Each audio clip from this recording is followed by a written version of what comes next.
A recap of this morning's licensing authority hearing on this episode of Barnstable Today. It's Monday, April 29th, 2013. I'm Sarah Colvin. You'll soon be able to buy beer and wine at the airport to go along with Chef Ralph's creations. This morning, the Barnstable Licensing Authority gave the nod to Chef Binder to add beer and wine to the menu offerings at his Mad Platter Cafe. Attorney Bob Lawton spoke for Chef Binder. The cafe is located within Barnstable Municipal Airport, as you said, with seating for 34. The plan is for no bar and no entertainment. The service of alcohol will be from the food service counter using disposable cups for both beer and wine. Chef Binder is tips trained, and he will have one other person who is tips trained on staff to be in charge when he is out of the cafe. The alcohol services, the alcohol will be stored in locked cabinets behind the counter and also in the storage area, which is off of the kitchen. A new glass wall was installed by the airport, which will provide extra security and control of alcohol, so it will not be taken outside of the cafe area. Beer and wine service is incidental to the service of food and is offered as a convenience to the patrons. The hours of operation are, as you stated, Mr. Binder would like to have the Sunday license at 10 o'clock if that is acceptable to the board. And if you have any questions, either Chef Binder or I would be happy to answer them. Okay, you said you were coming back for this, right, when you got your original Yes, sir. application, and here you are. Any questions concerning this? I just wanted to know, Mr. Lawton, if it feels different standing out there instead of up here. It does feel different, yes, sir. Although I do get to go home at the end of the hearing as opposed to you, as I recall, having to stay. Thank you. Mr. Berman. Mr. Chairman, on the application of Ralph Binder, doing business as the Mad Platter, 480 Barnstable Road, Hyannis, the airport, Ralph Binder manager for a new annual common victualler wine and malt license, hours of operation, 6 a.m. to 8 p.m., alcohol service, Monday through Saturday, 8 a.m. to 8 p.m., and Sundays, 10 a.m. to 8 p.m. with a seating for a total of 50. That is 34 with 6 employees and 10 standees as submitted and signed by the building commissioner. I would move it be granted. I'll second. Those in favor say aye. Aye. Aye. Opposed. Motion carries. Your application has been approved. Thank you, Mr. Chairman. Members. The cafe opened last summer inside the new terminal at Barnstable Municipal Airport. Meanwhile, the board spent quite a bit of time grilling Freddie Chavez, manager of the new Food Part International Market, on his plans. Food Part International Market is going to be a specialty retail store specializing on Eastern European and Latin American food, ranging from candies and cakes to smoked fish and salmon or caviar. I'm hoping to be able to offer to my customers, as part of the international food, some selection of imported beer and wines to go with those foods. I'm thinking it's going to be more like on the lines of a wholesale or a Whole Foods market, something quality store, not so much a convenience store per se. The board had several questions about the beer and wine section of the store. As I mentioned before, I think as long as we keep it very specific to the areas that I'm going to focus on, we have a great selection of South American wines, Chilean wines, Argentinian wines, Malbecs, and Chile and Argentina are actually huge exporters of wine right now.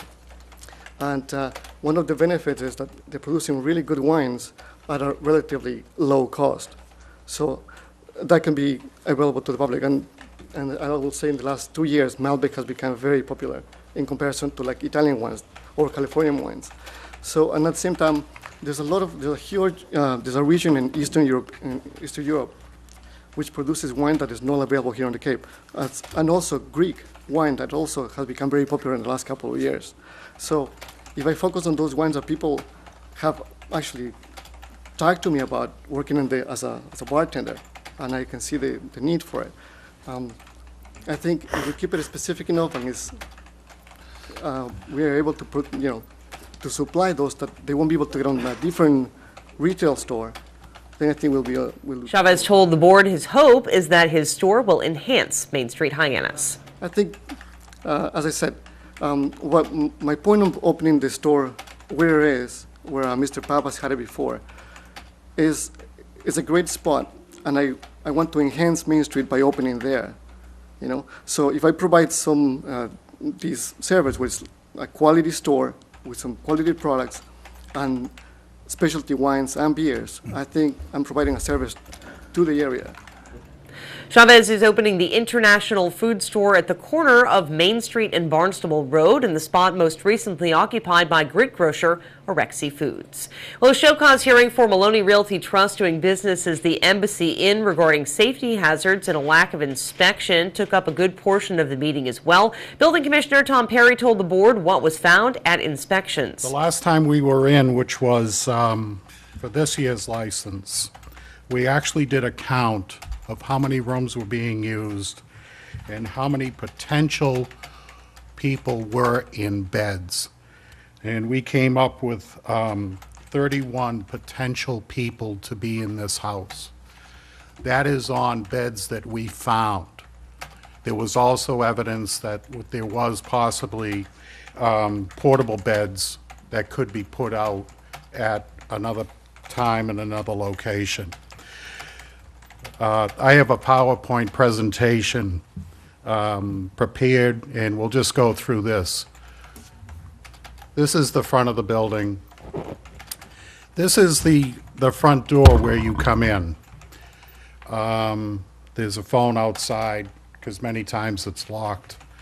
And I want to draw your attention to the wording on some of these signs. And the reason for that is this is 98 and this is 104. You can notice that up in the window there is some very similar signage. And this is 104A. The signage is very similar. How it's being used, we don't know. We don't know if it's being used as a separate dwelling, separate entity, or what. We don't know.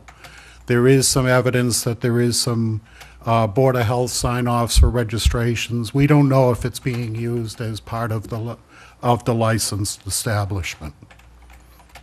This is the kitchen in 98. Another picture of the kitchen in 98. These were some fire extinguishers that we found in one of the storage areas. They're all expired, they're all empty. This is one of the rooms in the establishment. There's bunk beds in most of the rooms. There's a double bed up above and a queen-size bed on the bottom. This is another room, same situation. Another room, same situation. Bunk beds, double up top, queen on the bottom. This is one of the bathrooms. This is one of the kitchen, I shouldn't say kitchen, this is one of the refrigerators provided in one of the bedrooms. Same situation, microwave, sink. And that's the end of our slideshow. We're concerned. The board ultimately found the license holder guilty of using more rooms and housing more people than authorized. The board issued a warning to the license holder with the stipulation that the licensee must comply with restrictions on the license, allow inspections, and establish and maintain a proper register. The licensing authority met this morning. You can watch the entire meeting online at town.barnstable.ma.us. And don't forget, tomorrow is Election Day in the town of Barnstable. The primary election for the special election for U.S. Senator in Massachusetts is Tuesday. Polls are open from 7 a.m. to 8 p.m. With Barnstable Today, I'm Sarah Colvin.